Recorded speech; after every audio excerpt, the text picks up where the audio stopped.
실장입니다. 유튜버 호갱구조대가 과추형의 과장 광고 의혹을 제기했습니다. 그 내용에 대해서는 호갱구조대가 잘 설명을 하고 있는데요. 법적으로 처벌이 될 수 있을지 한번 알아보도록 하겠습니다. 먼저 식품에 대해서 과장 광고를 했을 때 표시광고법 위반, 식품표시광고법 위반 여기에 해당할 수 있고요. 영업정지, 폐기처분, 심지어 형사처벌까지도 가능합니다. 그런데 이 광고 내용이 과연 법에 저촉되는 정도냐 이걸 한번 따져봐야 될 텐데요. 먼저 과추형이 이렇게 얘기를 한 게 있어요. 활력 떨어지는 남자들 있잖아. 그런 사람들 꼿꼿이 세워준다니까 뭐 이런 얘기를 하거든요. 근데 이게 사실은 말이 굉장히 추상적이죠. 고개 숙인 남성들이 꼭 발기부전을 겪는 거를 의미하느냐 꼭 그런 것만은 아니죠. 그냥 기운이 없는 남성을 의미하는 걸 수도 있고 활력이라는 단어도 원래 사전적인 의미가 성적 능력을 의미하는 게 아닙니다. 그래서 별로 문제가 되지 않을 것 같고요. 여기에 더해서 또 과추형이 이렇게 얘기를 하거든요. 여성들도 활력 떨어지는 분들한테 효과 있다. 이런 얘기를 또 하기도 하고요. 또 활력이 떨어져서 잠이 든다. 이런 얘기도 했기 때문에 이 활력의 의미는 우리가 평상시 생각하는 그 활력이다. 이렇게 보는 게 맞을 것 같고 이걸 가지고 처벌까지 하기는 어려울 것이다. 이렇게 보입니다.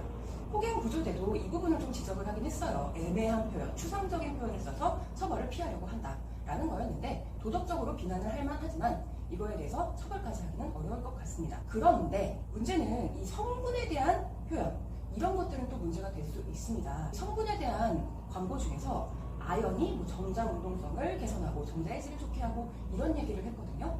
그런데 이에 대해서는 논문이 있기는 합니다. 아연이 정장 운동성을 개선해 주는데 이것은 아연 부족으로 인해서, 아연 결핍으로 인해서 정자 희소성에 걸린 환자들에 한해서 효과가 있다. 이런 내용이었거든요. 그런데 공정거래위원회 고시를 보면 부당한 광고의 유형으로 이런 내용을 제시합니다. 철분 부족으로 인한 피로회복에 효과가 있는 제품에 대해서 모든 사람의 피로회복에 효과가 있는 것처럼 광고한 행위는 부당한 광고입니다. 라고 명시하고 있거든요.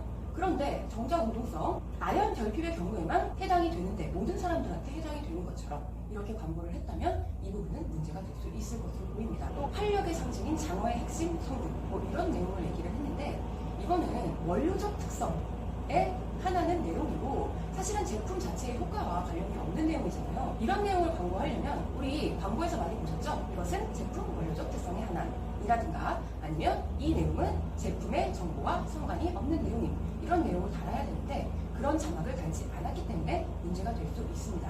그리고 여기까지는 애매한 부분이 있지만 이건 무조건 문제다 하는 부분이 있습니다.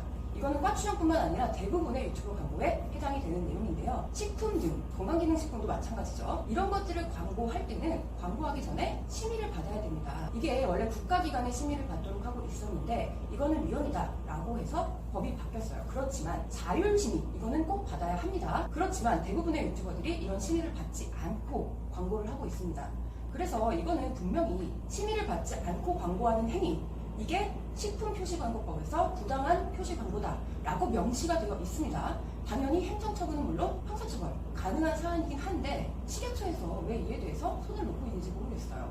이에 대해서 문제 제기가 많이 되고 있는데 식약처가 이게 너무 많으니까 손을 못 대고 있는 게 아닌가라는 생각이 듭니다.